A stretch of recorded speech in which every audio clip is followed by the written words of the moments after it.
Alrighty, welcome back everyone. We just talked about all of the things going on around Horns Down and how that was a big topic of conversation at SEC Media Days yesterday, and how I am just exhausted by that conversation, if I'm being totally honest with you. But we'll get into Hinge players in the SEC. Again, apologies for all of the technical difficulties today.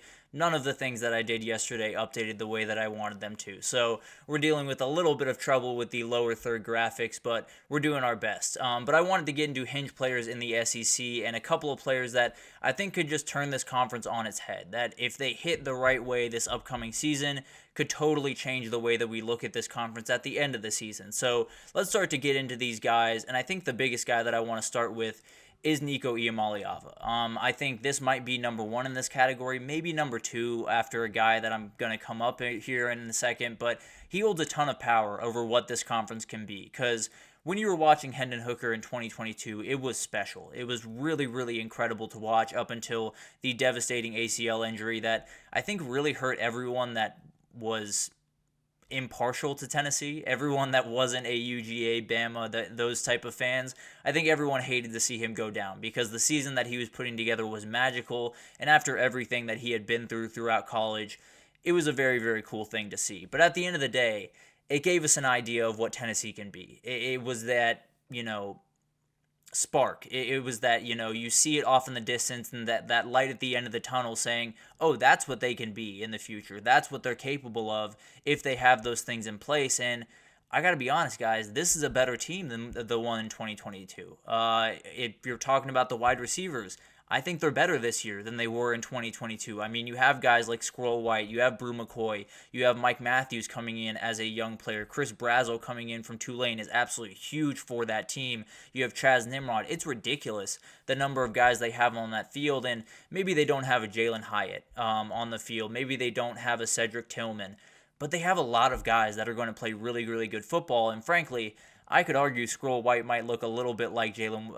Hyatt this upcoming season, but we'll see what happens there. I also do think this is a guy that really can be the best Tennessee quarterback we've seen since Peyton Manning. And I know that sounds insane to say, because anytime you say anything around Tennessee with Peyton Manning, it always sounds insane. But I really do mean that. I think this is a kid that over the next 2 years could do things that Tennessee fans have not seen in a really, really long time and have missed for a really, really long time. And I think he's one of those guys. Obviously, the hype is through the roof for this kid going into this year, and he's definitely going to be one of the guys that's under a big-time microscope. But I think he's one of those guys that just is always comfortable. I've never seen him in a situation where he feels rushed or he feels nervous or he feels like he's, forcing anything. And that's kind of the biggest thing that you need as a freshman, is making sure that you can go out there and say, I'm just going to play good football today. I'm not going to make mistakes. I'm not going to let all of this other outside stuff get to me, and I'm just going to go execute the way that I know to execute. So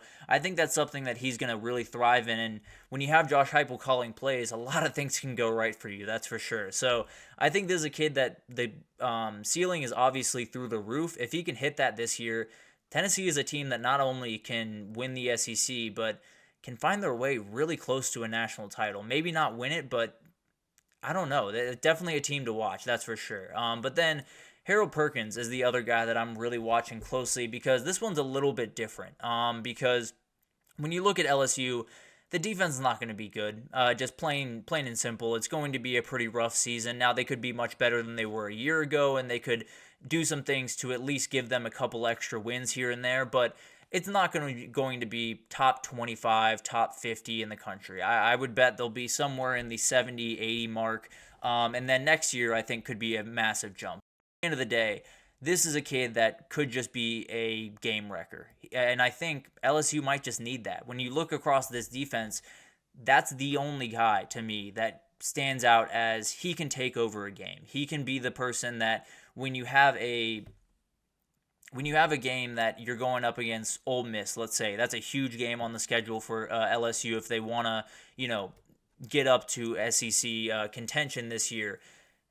If Harold Perkins walks on that field and is truly just dynamic and the play calling is perfect, and that's one of the big questions around him, is how are they going to use him, and is it going to be the most effective way? That will obviously hinge on this, but the reality is he's someone that can just straight up take over a game. He can have a ton of sacks. He can drop back into coverage and maybe get a pick. He is someone that LSU's defense just outright needs to be a monster this upcoming year if they're going to be the team that they're capable of being. So the offense is going to be awesome. I feel really good about that. I think the O-line is just the O-line's the best in the country, if you were to ask me. And then you have Garrett Nussmeier leading the way. I think they're going to put up points. I have no problem with that. The defense doesn't have to be great. It doesn't even necessarily have to be all that good.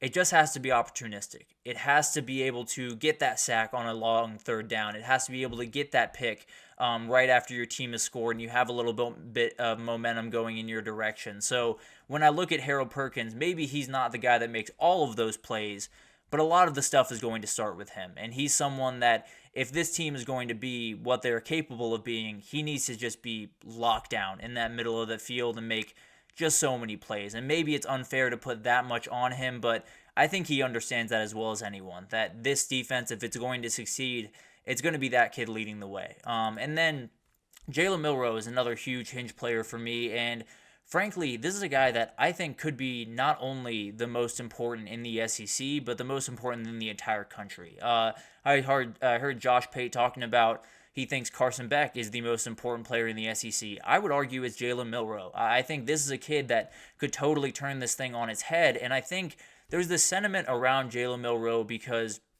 last year, the big thing around him was those level 2 passes, like we've talked about throughout this week, those NFL level passes that need to take a big step forward. And not to say that this is going to be easy to take a big step forward in, but he's got the right guy to do it. And he's done a lot of really good things in the spring. I've seen different clips and things where you're really honestly kind of surprised by the things that he's doing on the football field in the passing department. And he's someone that I think is just so dangerous. The ceiling with this kid is much higher than people seem to think it is, and I think he could be the best player and quarterback in the country this upcoming year. If he can put together just a little bit more efficiency in those 10 to 20-yard passes, this gets really interesting really quickly. And this Bama team becomes not only a team that can, compete in the SEC, they can win the SEC, they can win a national title. And I'm being totally honest when I say that because I think this kid is that good. I really do think he's that good. I think too many people are doubting what he can do. I think too many people are doubting who he is. And do that on your own risk. I'll be totally honest with you because he's got the coach, he's got the system, he's got the foundation, and a lot of things could go right for this kid. And if they do, it's going to be one of the scariest offenses and definitely the scariest player in the sport. I can almost promise you that. But then let's move over to Ole Miss, and Walter Nolan is the one that I'm kind of circling. Obviously in an A&M jersey there, he is now at Ole Miss, but a very, very important defensive player for Ole Miss because when you look at that D-line, they upgraded pretty much across the entire defense. They did a great job of getting the best players they possibly could out of the portal to fill all of the holes that they needed. D-line was by far the biggest hole, and they brought in a number of really good players to help out with that, but Walter Nolan is the guy. He's the one that really needs to be the difference maker on that defensive line, and if he's not, it could be a little bit of tough sledding, especially in the run defense, for Ole Miss. So I think Walter Nolan's one of those guys that could lead Ole Miss into being a top 20 defense in the country because when you talk about that interior push, it obviously is not the coolest or sexiest thing that happens on the defensive side of the ball.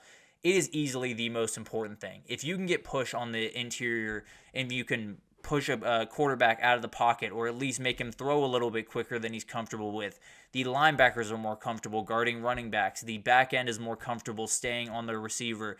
Everything becomes so much easier. The pass rush can get there so much easier because sometimes the quarterback gets pushed out of the pocket or sometimes you have to double the guy inside and it gives you a one-on-one with someone like Prince Umanmielen who's going to be huge for them coming off the edge. So I think when you talk about Walter Nolan, he's someone who is an elite athlete. He's an elite football player and he's going to be elite for Ole Miss. And he has to be. If they're going to get the push that they need on that interior defensive line, he's the guy that has to do it. And when they do that, everything else can kind of come into place. Because I do have my worries about some of the other transfer portal guys they brought in and some of the back-end issues or some of the linebacker issues. But if you can get push on that interior, all of that stuff becomes so much easier. And all of those positions that I am a little bit worried about, I'm not so worried about anymore. So that'll be really fascinating to watch because I think when you look at Ole Miss, you always talk about all the really cool trappings, the offense, the back end, all the transfers that they brought in. This is the guy that is going to be the most important for Ole Miss this upcoming year. I know he's in an A&M jersey there, but he is an Ole Miss Rebel now and will be hugely important for them. And then finally, the last Hinge player for me is Drayden Norwood. I think this is a hugely important guy, a Missouri cornerback, and kind of an interesting one here because there's tons of guys on Missouri's defense, on Missouri's offense that are going to be huge for Missouri this upcoming season, but when I look back and watch some of the Missouri games from a year ago and you try to figure out, why was this team so good? What was the difference maker that made this team just on a different level? I think it was Chris Abrams-Drain. I think it was that guy on the outside where you could literally just say he's going to guard your best receiver and your best receiver is not going to have the game that he wants to have. It's not to say that he's going to totally lock him down or do anything absolutely insane, but he's going to play really good football on him for 4 quarters. They absolutely knew that every single week, and that's going to be hugely important for Drayden Norwood to kind of step into that position because he's going to have to.